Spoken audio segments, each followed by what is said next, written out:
Welcome to episode 9 of Memorial Youth Podcast. This is your host, Landon Harting, and joining me today always is my lovely wife and co-host, Christina. Hey, everybody.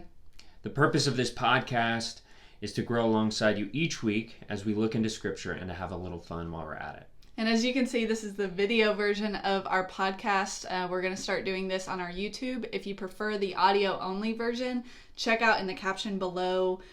Go to our website for the audio-only version. So we are going to go ahead to our favorite segment, Would You Rather? So I have a good one for you guys this week. Would you rather live out in the country or live in a big city? I think for me, I would rather live in the country. Okay, why? I really don't like traffic. I don't like waiting. And like living in the country, sometimes it stinks because you have to like drive far to get stuff, but it's like slower pace and you get to know like a lot of people and you know like local spots and stuff, and I really like that feel, and like just to get to like know everybody on my like street, and then like when I go to the store I see people I know. Those things are really cool to me. Yeah, so I think I would choose big city. Basically, one reason is because of what you said. You have to drive so far to get to anything. And so I know I can still, like, experience country life in some ways by, going out on a drive or whatever. But being close to everything and close to stores and all that stuff is really important to me. So I think I would be big city girl. So what would you guys pick? Would you rather live in the country or live in the city? We're divided on this, but let us know what you would choose. All right? The last 2 weeks we discussed Ruth and Naomi. They're two strong women who had to make some tough decisions for their family and in their journey following God. In a society that was predominantly a patriarchy, which means that men had a large share of the influence and women were treated as second-class citizens. Naomi moved from her home country to the country of Moab because of a famine. And then while she's there, tragedy strikes not once but 3 times as she not only loses her husband but also both of her sons. She has 2 daughter-in-laws at that point, but decides to go back to her home country because there's no longer a famine in Judah. And one of her daughter-in-laws decides to accompany her, even against Naomi's wishes, to send them back to their family so that they could remarry and have a life in their home country. And Ruth is committed to Naomi and is committed to staying with her and being by her side and helping her in every way she can. And Naomi's also committed to Ruth. When they reach Judah, they have a hard time surviving because there weren't a lot of jobs that women could have. But one thing they could do is glean the fields. We talked about last week what that meant. It was a law for God's people to, when they were farming, if something fell out of their bag or like fell into the field or they knocked something over, that they couldn't pick it up off the ground. They had to leave it for women, for foreigners, for blind people, for like people who couldn't work normal jobs for whatever reason, whether it was fair or not. Right. And they had to pick it up, and they could use that and collect that and use that to survive. And while while Ruth is out doing this, this man sees her named Boaz, and Boaz is a close relative to Naomi. And he sees her, and he's really pleased with her because he knows Ruth is a foreigner who's come to this new land, but who's courageous and taking care of Naomi and doing all these tough things, but is really committed to Naomi. And he tells his men not to mess with her. He feeds her lunch even, and he gives her extra food to take home. And one of the ways he does this is he tells like his men, like, hey, when she's walking behind you, take some extra grain and like take it out of your bag and leave it for her. And so they did that, and he's like helping take care of her because of her courage and compassion, and he likes that and sees that in her and wants to help her out. And that was like his way of speaking up for her and for other people who really needed that as well. So this week we're gonna continue talking about Ruth and Naomi, and we will also next week. Today we are going to be reading the scripture Ruth 3:1 through 17. One day, her mother-in-law, Naomi, said to Ruth, "My dear daughter, isn't it about time I arranged a good home for you so you could have a happy life? And isn't Boaz, our close relative, the one whose young women you've been working? Maybe it's time to make our move. Tonight is the night of Boaz's barley harvest at the threshing floor. Take a bath, put on some perfume, get all dressed up, and go to the threshing floor. But don't let him know that you're there until the party is well underway and he's had plenty of food and drink. When you see him slipping off to sleep, watch where he lies down and then go there. Lie at his feet to let him know that you're available for him for marriage.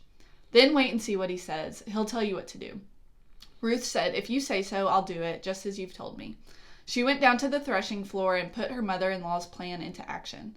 Boaz had a good time eating and drinking his fill. He felt great. Then he went off to get some sleep, lying down at the end of a sack of barley. Ruth quietly followed. She lay down and to signal her availability for marriage. In the middle of the night, the man was suddenly startled and sat up. Surprised, this woman was asleep at his feet. He said, "Who are you?" She said, "I am Ruth, your maiden. Take me under your protecting wing. You're my close relative, you know, in the circle of covenant redeemers. You do have the right to marry me." He said, "God bless you, my dear daughter. What a splendid expression of love. And when you could have had your pick of any of the young men around. And now, my dear daughter, don't you worry about a thing. I'll do all you could want or ask. Everybody in town knows what a courageous woman you are, a real prize. You're right, I am a close relative to you, but there's no one even closer than I am. So stay the rest of the night. In the morning, if he wants to exercise his customary rights and responsibilities as the closest covenant redeemer, he'll have his chance. But if he isn't interested, as God lives, I'll do it. Now go back to sleep until morning." Ruth slept at his feet until dawn, but she got up while it was still dark and wouldn't be recognized. Then Boaz said to himself, "No one must know that Ruth came to the threshing floor." So Boaz said, "Bring the shawl you're wearing and spread it out." She spread it out, and he poured it full of barley, 6 measures, and put it on her shoulders. Then she went back to town. When she came to her mother-in-law, Naomi asked, "How did things go, my dear daughter?" Ruth told her everything that the man had done for her, adding, "He gave me all this barley besides, 6 quarts. He told me, 'You can't go back empty-handed to your mother-in-law.'" This is a long scripture, and it's a little weird. It's a little different than what we know, but I'm going to help explain it. So Naomi tells Ruth, she comes up with this plan to go and propose, like a marriage proposal, to Boaz. And the crazy thing about this is a society ran like by men and like heavily. And so it was unheard of for a woman to ask a man to marry her.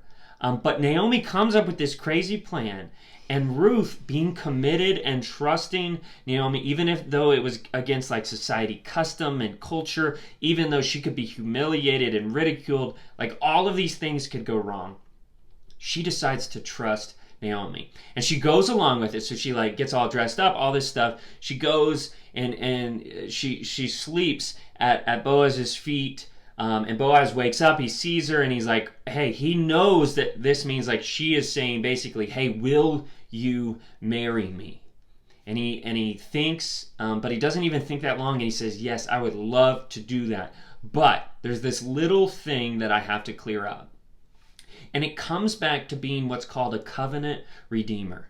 And in Jewish society, what this meant was like, let's say I had a field, and I died, but Christina, you still had that field, but you couldn't pay for it, you couldn't work it, you were going to lose it in debt. Mm-hmm. My closest relative, meaning my either brother or cousin or someone who's not married, would come in and would pay for that land, would redeem that debt, and it would also marry you, essentially is what they did, because women, again, weren't allowed to like work all these jobs or own property and these different things, but it was this way for families to continue, and so that when you had kids, it would be actually my last name that they would carry and continue on, so it would be my line that wouldn't be forgotten.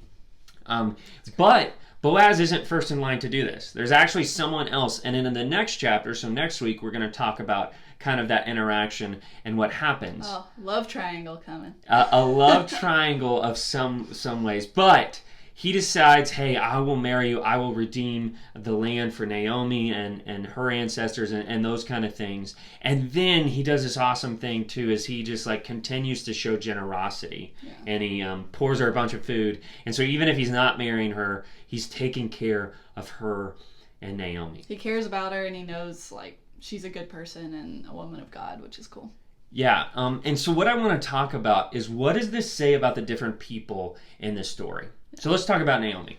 I think this, sometimes we think of mothers as, kind of telling you what to do, or, hatching plans kind of like this.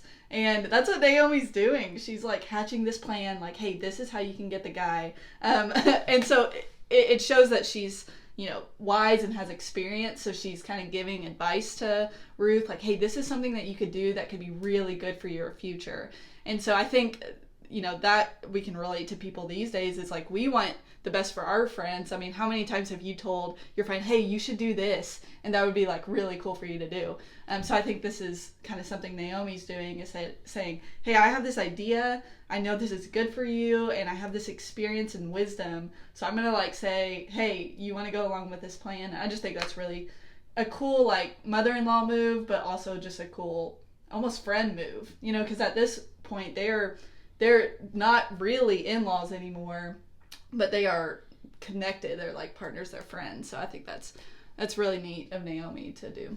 I think we also see some in Naomi, but also especially in Ruth, is this boldness and courage. Mm-hmm. For Naomi to even come up with that plan, yeah. Like, that's bold. That's kind of crazy. That's out there for what was going on. And right. That's even progressive for today. Not many women propose to men. I know, it kind of makes me want to, I wish I would have done that. This is thousands and thousands of years ago, where like this is unheard of, I'm sure. Like, never been done probably, right. and never would be really done for a long time. Even now it doesn't. Right. And yet she has this bold plan, but I even think we see more boldness in Ruth and commitment right. to Naomi. Because it's one thing to tell your friend to do like something crazy, or even something good. Like, it's one thing to have the idea, and we could look at like society right now that mm-hmm. like says, hey, I support Black Lives Matter. I support this movement of racial equality, and maybe even to have this idea, hey, let's go form a protest or a protest. But it's a whole nother thing to do it. To follow through. Right. To follow through. And that's what we see Ruth. She hears this crazy plan, but she trusts Naomi. Yeah. She's committed to Naomi. And then she has this courage and boldness to propose to Boaz. And speaking of Boaz, that's like a whole other character that we can dissect. I mean, this is a guy who just got proposed to, and he didn't like belittle her or say, who are you to propose to me? Like, that's up to me. But he was kind and receptive to this strong woman who was very bold in what she did. And I just think it's very respectable for him to honor that, and for him to not be kind of ticked off about that too.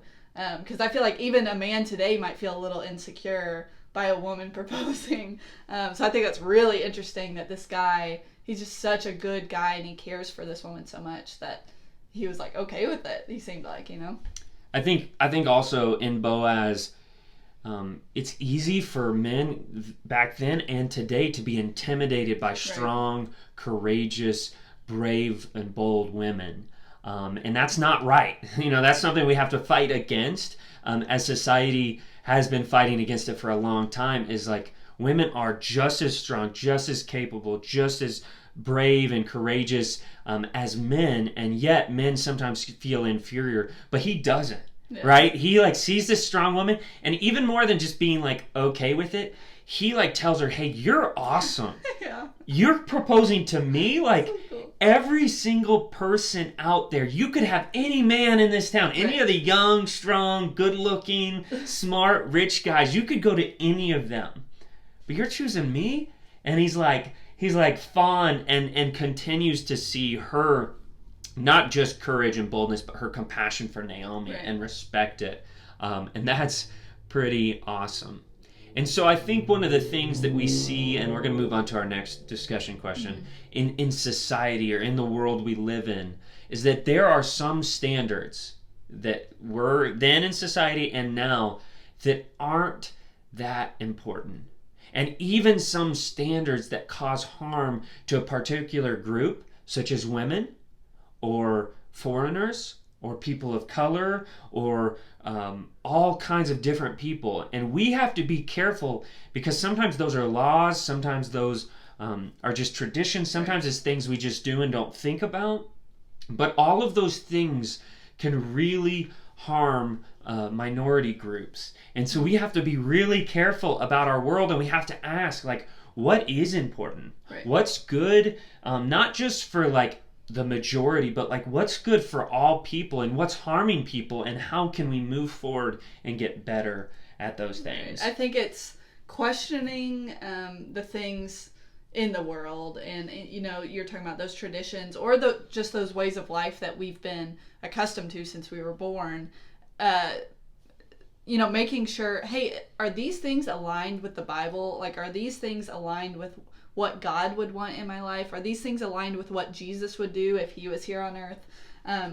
Making sure it aligns with that. And if it doesn't, saying, okay, then we need to rethink this. We need to make sure that we're acting in a Christ-like, loving way. Sometimes that means questioning things. Sometimes that means changing who you are and kind of like throwing down your pride and saying, hey, I need to grow in this, or I need to like be more aware of my privilege or whatever it is, and I need to act differently. No matter what the traditions are, no matter what, I need to like seek God, ask him, and then go from there and just do what we think is right. And I think that moves into, what does this say about following God?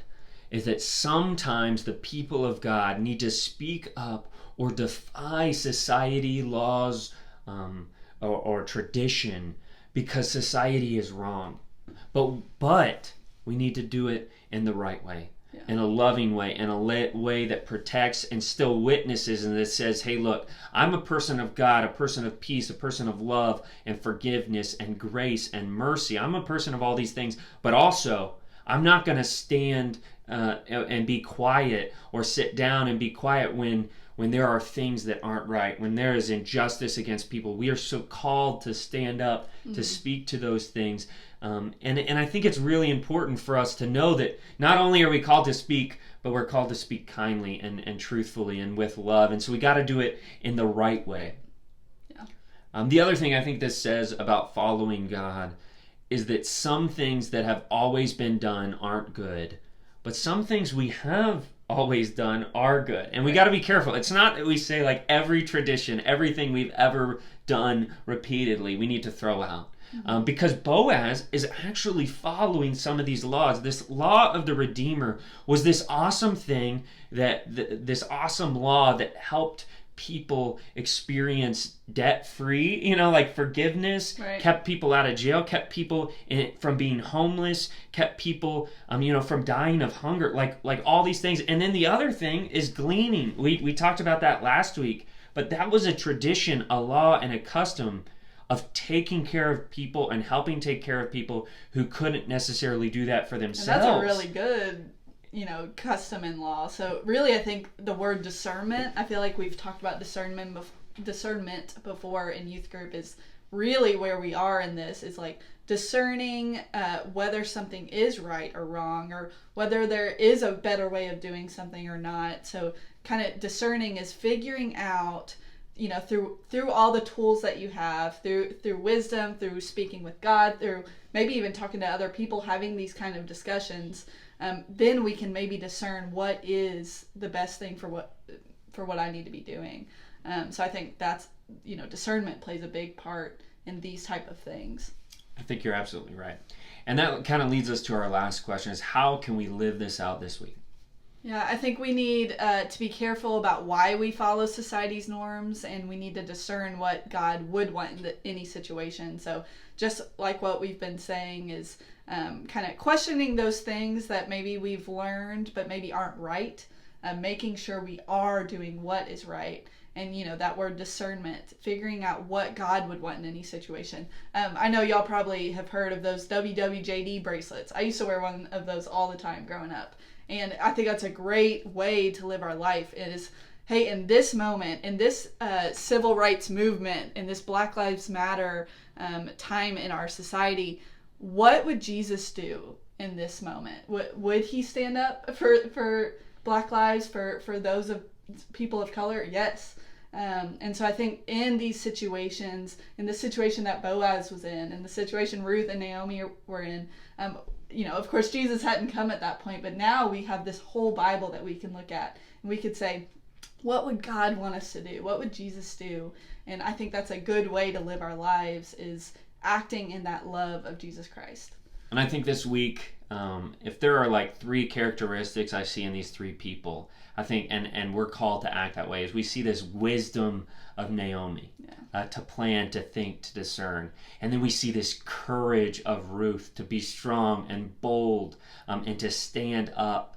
And then we see this love and compassion of Boaz, and how beautiful and awesome, and how like non-stereotypical those are. Right. And like, this is crazy because this is thousands of years ago in the Bible, and it kind of just shows God's character, that like God thinks men and women can be both strong and loving and kind and sincere and all of these things.